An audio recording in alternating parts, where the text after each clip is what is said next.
Merci, professeur Azet. Nous laissons maintenant la parole au professeur Bouly. Donc, monsieur Jean-Claude Bouly est directeur du CNAM en Grand Est. Il est également directeur de thèse.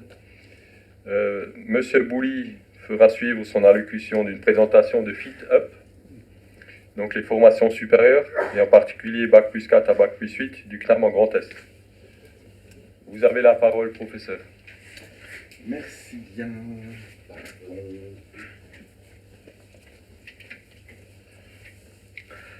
Bonjour à toutes et tous, surtout tous.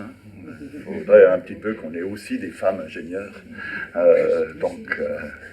Bon, c'était un premier message que je voulais passer. J'ai déjà entendu beaucoup de choses vraiment plus qu'intéressantes et qui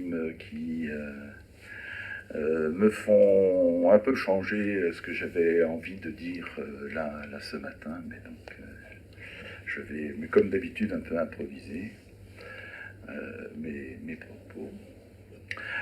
Déjà les remerciements, ça va de soi, c'est clair. À l'UNICLAM, quels que soient ses grades et qualités en la matière. Ça me permet de développer une première idée qui est que heureusement qu'on vous a, parce que vous êtes un fil qui garantit notre attachement à notre histoire, à nos valeurs et à ce qu'on sait faire pour la promotion des femmes et des hommes et pour l'utilité de ces femmes et ces hommes dans les entreprises. Et à ce niveau-là, on a besoin de gens comme vous, on a besoin de mieux développer les relations entre le CNAM dans cette dimension opérationnelle. Bien sûr, je reviendrai sur le CNAM Grand Est et vous. Ça fait partie des points du projet stratégique que nous sommes en train d'élaborer au niveau du CNAM en Grand Est, que de travailler sur ces dimensions-là. Donc ça, c'était le premier niveau de remerciement. Deuxième niveau de remerciement, c'est pour mes collègues et donc Annick. Je suis content d'être là aujourd'hui parce que moi je suis un professeur titulaire de chaire au CNAM, mais je m'excuse en sciences de gestion, donc ça fait pas tout à fait. Mais quand je vois MBA, ça me rassure un petit peu. Bon, je suis quand même un agronome au départ, donc voilà, donc j'essaye de corriger mes défauts par rapport à tout ça. Je trouve que là aussi, s'il y a à remercier ce matin, et je le fais à travers Annick, c'est pour l'implication des un peu plus 500 enseignants-chercheurs de l'établissement qui, quand ils viennent au CNAM, ne viennent pas au CNAM par inadvertance. Ils savent très très bien qu'ils sont avec des publics différents par rapport à des enjeux différents.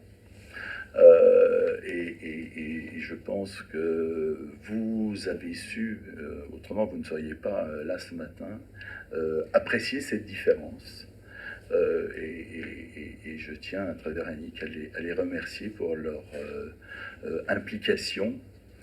Leur implication qui varie beaucoup entre faire des cours, je dirais, en amphi, mais aussi accompagner alors par WhatsApp ou autres outils, le cheminement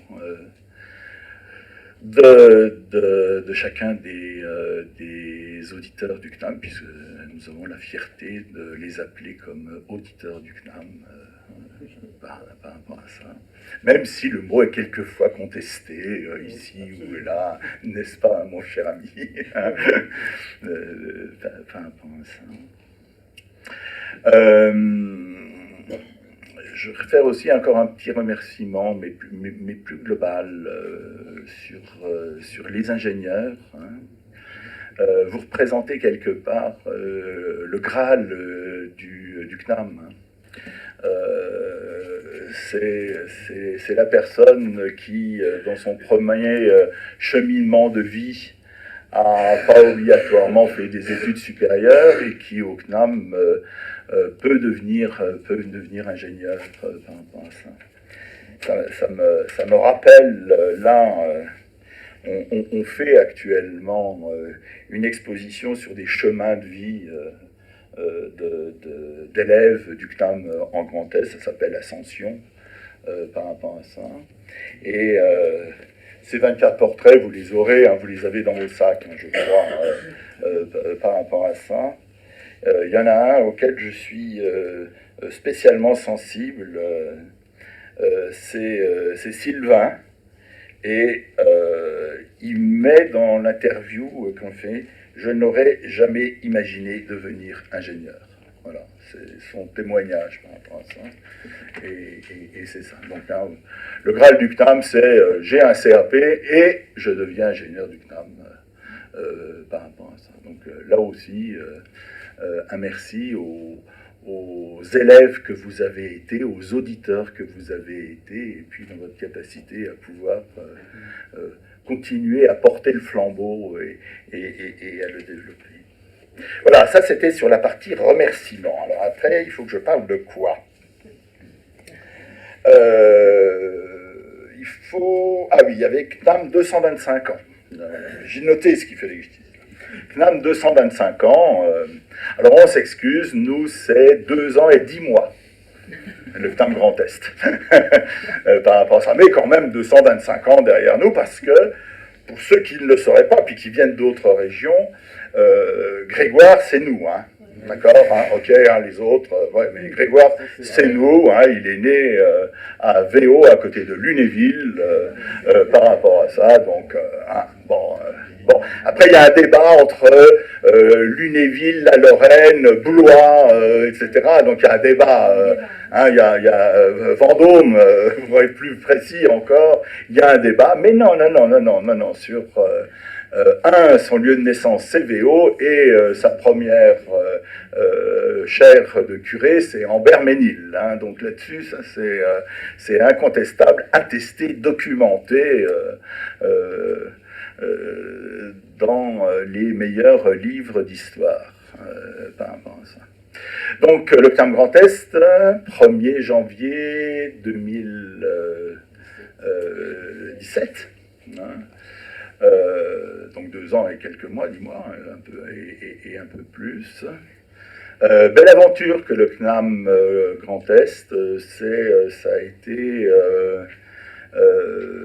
la volonté de l'établissement, et notamment d'Olivier Faron, que de se mettre en positionnement, d'être cohérent par rapport à la loi Nouvelle Organisation des Territoires de la République.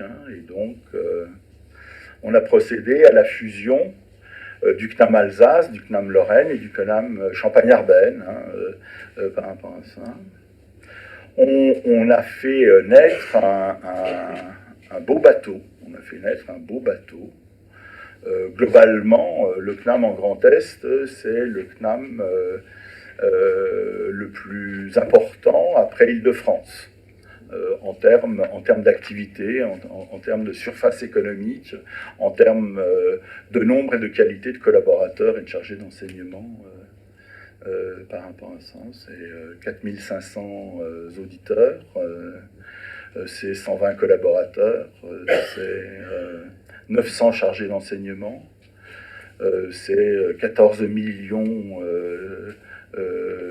d'euros de chiffre d'affaires annuel, donc voilà. Ça nous permet, et je pense, vous qui portez le CNAM dans votre âme et votre cœur, ça permet de dire que le CNAM en Grand Est est le leader de la formation professionnelle supérieure tout au long de la vie, parmi l'ensemble des autres opérateurs de formation. Et bien sûr, on ne le fait pas tout seul, on le fait avec notre environnement classique et en particulier notre environnement universitaire. Et là, puisque je suis à Mulhouse, je tiens à souligner la qualité des relations que nous avons avec Christine Gangloff, la présidente de l'Université de Haute-Alsace. Et donc je remercie, je crois qu'il y a des représentantes de l'Université de Haute-Alsace ce matin, de leur présence. J'étais avant-hier à l'inauguration du premier campus connecté à Chaumont par rapport à ça. Et là aussi, c'était un beau lieu de démonstration de la complémentarité que nous pouvons avoir entre le CNAM et les universités en la matière. Donc voilà, ça c'est pour caractériser un petit peu le CNAM, Grand Est, et la fierté que nous avons, l'équipe du CNAM. Ça me permet de remercier celles qui ont un peu travaillé à l'organisation et à la réussite de cette journée. Réussite devant nous, mais bon, on va déjà dire réussite par la qualité de la présence en la matière. Donc,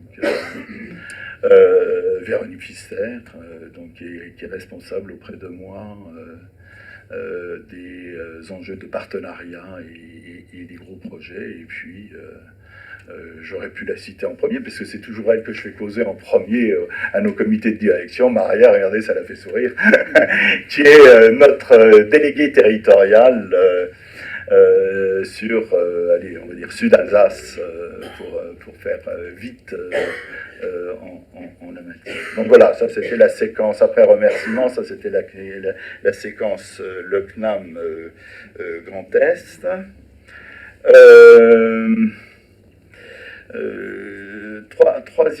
Troisième séquence que je voulais dire par rapport à ça, c'était sur le thème de votre journée de travail. Lui, il est absolument essentiel. Est-ce qu'on sera... J'ai bien aimé la phrase de tout à l'heure, voiture ou trottinette, par rapport à ça. C'est vrai que dans le champ de la mobilité, hein, d'une manière générale, la question de la voiture et ou de ses usages, est complètement devant nous, parce qu'il y a une dimension technologique de la voiture. Bon, c'est vrai qu'on est plutôt dans une tendance à dire qu'il faut décarboner l'énergie, et donc la capacité de faire bouger la voiture entre une place de stationnement et une autre place de stationnement. Hein. Donc là-dessus, ça c'est évident. Donc il y a l'aspect décarboné, mais pas que décarboner de l'énergie, il y a tout l'aspect économie circulaire par rapport à l'ensemble des composés mis en œuvre dans l'industrie automobile. Hein. Bon, comment va-t-on jusqu'à un maximum, pourquoi pas 100% de traitement de la fin de vie des composés et des produits à l'intérieur. Hein. C'est un autre vrai sujet. En tant qu'économie, je suis plutôt sur les enjeux d'usage. Hein. La voiture, faut-il l'acheter? Faut-il la louer? Est-ce que, comme les pneus, les pneus chez Michelin, on achète des kilomètres roulés, hein, plutôt que d'acheter des pneus, hein, voilà. Donc toute la question de l'économie, de la fonctionnalité par rapport à ça. Bon, je vous passe bien évidemment tous les enjeux de Blablacar et autres usages qui sont en train d'être mis en œuvre. C'est très certainement des choses qui sont aussi dans les interactions entre comment fabrique-t-on un véhicule et comment ce véhicule sert. Donc cette question-là, elle est au centre des vrais débats actuellement. Et à mon sens, c'est bien que ce genre de réflexion prospective se fasse et je remercie celles et ceux qui ont pensé à l'organisation de cette journée, d'avoir pris ce thème, parce que c'est dans ce thème-là qu'on voit déjà des signaux très forts, mais aussi toute une série de signaux faibles, hein, qui sont là. Voilà. Moi, j'ai la chance d'être autant à Paris, métropole internationale, que métropole moyenne à Nancy, ou dans un village à l'Aveline du Houx. Je vois bien comment les questions de mobilité en fonction des lieux où on habite, des lieux où on travaille, se posent d'une manière totalement différente. Et à mon sens, c'est peut-être sur ce genre de réflexion que je peux vous inviter aussi à réfléchir. Les ingénieurs sont avant tout des gens de la technologie par rapport à ça. Mais en même temps, comme ils sont aussi papa et maman, citoyens, voilà, ils n'ont pas qu'un demi-cerveau qui serait le cerveau STI, sciences et techniques de l'ingénieur. Par rapport à ça, je vous invite à réfléchir avec tous nos neurones les uns et les autres. Voilà, ça c'était par rapport à la journée. Après, on me dit, je vais présenter Fit Up by le CNAM, la grande école de l'apprentissage des transitions. Oui, ça me permet, en même temps, je suis content parce que c'est une des premières fois où je m'exprime en public sur un de ces axes majeurs du projet stratégique du CNAM en Grand Est. Pour mémoire, je vous recite les 3 autres mots, parce qu'on n'est pas très malin, donc on a fait un plan stratégique qui tient en 4 mots.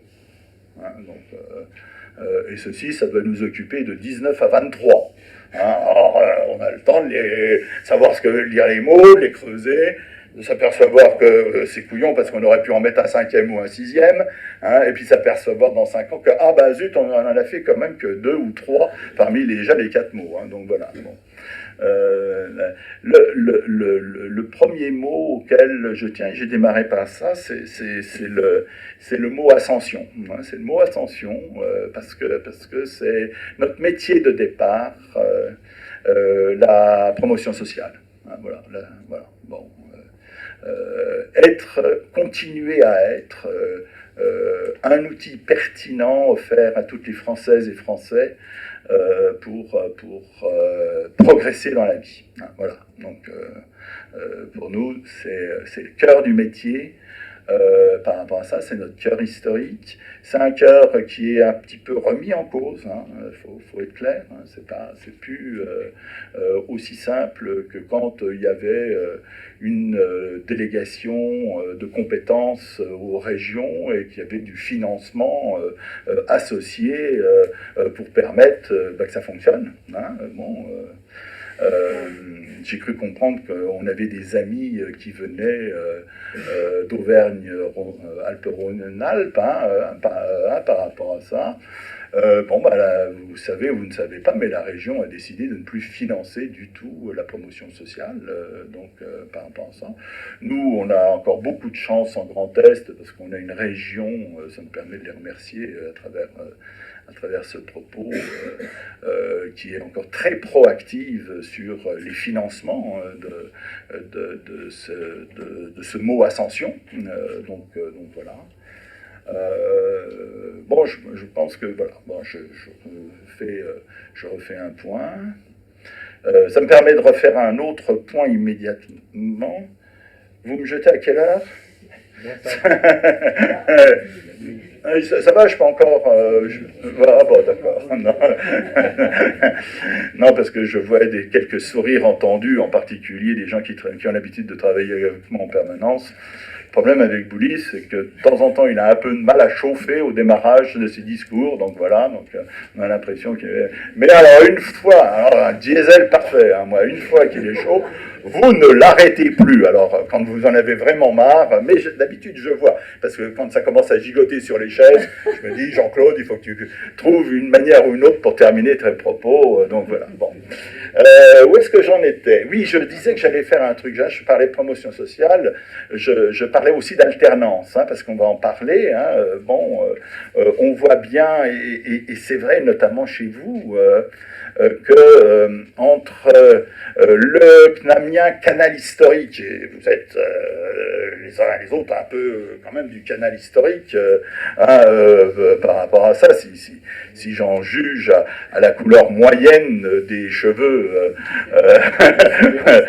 réunis ce matin, mais j'ai rien à dire, hein, moi, hein, donc par rapport à ça, on était sur de l'ingénieur qui faisait ça en hors temps de travail, par rapport à ça. Bon, c'est quand même devenu un petit peu moins qu'avant, quoi. Je vais le faire comme ça, hein, même beaucoup moins qu'avant par rapport à ça. En revanche, ça a permis maintenant d'avoir un vrai relais de croissance dans nos activités à travers l'alternance et notamment à travers l'apprentissage, hein, par rapport à ça. Moi, je fais partie des gens, et c'est vraiment une âme que j'essaye d'insuffler au niveau du CNAM Grand Est, de dire que tous les opérateurs, hein, font de l'apprentissage. Hein. Tous les organismes en font. D'accord ? Et quand on est plutôt du côté du marché, comme le veut ma formation, c'est en quoi on est différent, hein, par rapport à tous ceux qui font la même chose que vous. Hein, c'est une petite question assez structurante de est-ce qu'on est capable de fournir de quoi faire des payes à la fin de mois, hein. C'est assez en relation, toutes ces petites questions-là, hein, vis-à-vis de ça. Je dis, moi, si le CNAM ne fait plus de promotion sociale, ça ne sert à rien qu'il fasse de l'apprentissage. Ça ne sert à rien qu'il fasse de l'apprentissage. Parce que c'est dans la promotion sociale que se crée le champ de valeur, le champ d'âme qu'a cet établissement. Et ça, en termes d'actifs institutionnels, quand on se compare à d'autres firmes, là je vais vraiment enfoncer le clou des gens qui font du MBA, hein, si on se compare à d'autres firmes, c'est là où on a notre élément caractérisant notre positionnement sur le marché. Avantage stratégique. Voilà, avantage stratégique par rapport à ça. Hein. Donc cette question, elle est essentielle. Elle est essentielle. Ça me reboucle sur vous, sur votre utilité, pas au sens utile, mais au sens valeur, au sens nécessité de votre existence. C'est lié à cette question oui, faisons de l'alternance, et le ICNAM fait, je pense, maintenant plus d'alternance que de HTT, hein, cher Annick, par rapport à ça, mais voilà, donc... Alors ce que je dis, je peux le dire pour le ICNAM, hein, je le dis aussi pour tous les champs, hein, de professionnalisation que l'on a au CNAM. Hein. Vous savez qu'on forme de tout, sauf les tout-bibs, hein, nous, à peu près. Hein, donc, par rapport à ça. Et comme j'ai dirigé pendant 5 ans l'école Management et Société, et que je me revois avec des ingénieurs, j'aime toujours rappeler... en message direct ou subliminal que Management et Société avaient les 2/3 des élèves par rapport à l'autre école, hein, qui était ingénieur et informatique. par rapport à ça. Donc, management et société avec les 2 tiers des élèves, avec 1 tiers des ressources. Donc, par rapport à ça. Donc voilà, c'est pour resituer aussi l'enjeu de tout ça. Donc, je reviens. Et la dernière phrase que je viens de dire est sur les aspects économie-gestion d'un côté par rapport aux sciences dures de l'autre, important dans FIT. Dans notre... ah oui, donc ça c'était le premier élément, c'était la promotion sociale par rapport à ça. L'autre mot c'est territorialisation. Le mot territorialisation est important. En 2020, nous aurons 20 points d'implication avec des personnels sur le territoire de Grand Est.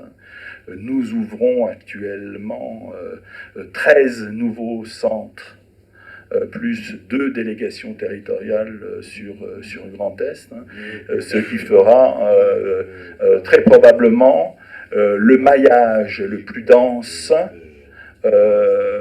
Alors, au sein du CNAM, assurément, nous allons être la région avec le plus grand maillage, la plus grande densité de maillage territorial sur ça. Et quand on regarde d'autres opérateurs, nous sommes désormais en équivalent avec d'autres gros opérateurs comme le Greta, mais autrement, avec le reflux que subit l'AFPA actuellement, nous serons plus distribués que l'AFPA sur le territoire. Donc ça, c'est un enjeu majeur. C'est un enjeu majeur parce que quand on fait un petit travail de géolocalisation de où sont les élèves par rapport au point de distribution du service, on a une courbe qui est implacable, qui est une courbe, le nombre d'auditeurs en fonction de la distance au centre, qui n'est que comme ça. Et grosso modo, pour savoir où les CNAM travaillent, vous prenez un compas, vous sortez un rayon de 30 km, et vous avez 98% des élèves à l'intérieur de ces cercles. Ce qui veut dire que tout ce qui n'est pas à l'intérieur de ces cercles, eh bien, ils ne connaissent pas le CNAM. Ils ne le connaissent pas, ils ne le pratiquent pas. Et donc ça, en tant que responsable d'une stratégie, vous voyez bien que c'est un élément aussi important. Donc c'est aussi un petit message que je passe de la nécessité de la territorialisation. Oh, bah c'est bon. Je tiendrai les 5 minutes sans difficulté.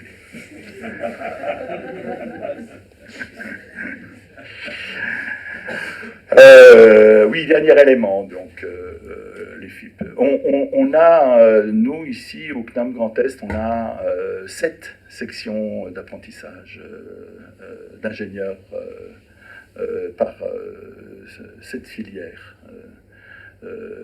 Une à Strasbourg, 2 à Reims, 2 à Metz, 2 à Nancy. Ça va faire cette section. Donc vous voyez qu'on est dans le millier d'ingénieurs par an, on est dans une production non négligeable en termes de tout ça.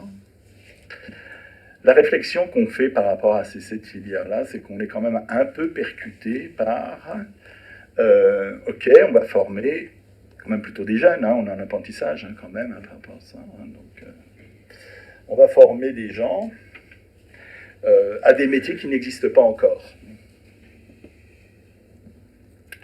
Ouais, c'est sympa. Mais si on est un peu sérieux et un peu rigoureux, ça veut dire quoi former des gens à des métiers qui n'existent pas encore. Surtout en alternance avec des entreprises qui existent. Voilà, surtout en alternance avec des entreprises qui existent et qui, pour grand nombre d'entre elles, quand elles sont petites et moyennes, ce qui est quand même essentiellement notre chalandise, notre zone de chalandise, l'entreprise moyenne par rapport à ça, à des entreprises qui ne sont pas encore aperçues que dans l'espace des 10 ans qui vont venir, elles vont être en modèle, en process, en client, en technologie complètement bousculée par ce qui se passe. Bon, d'accord. Donc ça devient une banalité que de parler de transition. Hein. En revanche, pour des gens qui ont la responsabilité de fabriquer des gens un peu solides, hein, et vous savez qu'on est tous garants, et vous les premiers, d'un standard de qualité en termes de formation d'ingénieur, hein, là-dessus, ça, et qu'il n'est pas question de baisser le standard, hein, là aussi, c'est une évidence. Ça veut dire quoi, cette question-là? D'accord. On l'a pris à bras le corps, en travaillant sur plusieurs registres, et c'est cette prise de bras le corps et ce travail sur ça qui a fait naître la marque FitUp ici en Grand Est. Mettre les gens en relation avec les autres.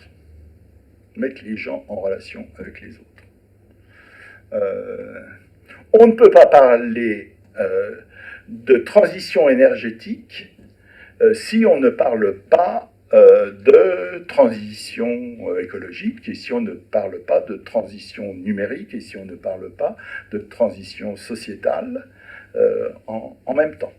C'est pas possible. C'est ce que je disais tout à l'heure sur les voitures. Les voitures, certes, il faut peut-être les décarboner, mais en même temps, il faut totalement les recycler, et en même temps, il faut s'apercevoir qu'une voiture n'a plus du tout le même usage que ça. 10 heures. Hein. J'avais jusqu'à 10 heures. Par rapport à ça. Donc voilà, donc ça, c'est un véritable enjeu de faire travailler et de décloisonner les grands champs disciplinaires les uns par rapport aux autres. Je sais que ce que je dis est un peu sauvage par rapport à ce qui est la doxa classique de la formation des ingénieurs. Donc voilà. Le dernier point, et j'arrête là-dessus, l'autre enjeu, à mon sens, c'est un enjeu d'enseigner différemment. Voilà. Je suis professeur titulaire de chaire, j'adore m'exprimer devant vous, vous en avez même marre par rapport à ça, ou plus exactement peut-être pas, mais vous voyez le temps tourner là-dessus. Je ne sers plus à rien. En tant que prof. Demain, je ne servirai plus à rien. Les informations, ce que je peux dire, il y a plein d'autres endroits pour les obtenir. Et peut-être que celui qui est le plus sachant dans une salle, c'est celui qui est assis à côté de vous. Hein. Et que la vraie question n'est plus du tout la transmission d'un sachant vers des non-sachants, mais c'est la question de l'intelligence collective, chacun ayant une partie du bout du collectif de l'intelligence vis-à-vis de ça. Donc ça, c'est une grande évolution dans nos métiers. C'est aussi l'enjeu de FitUp par rapport à ça. Dernier point, puisque j'avais dit qu'il m'en restait 2, on va vous distribuer un questionnaire alternance par rapport à ça, pour avoir un peu votre pouls sur les questions de l'alternance, comment vous, en tant que professionnel, vous voyez cette alternance-là.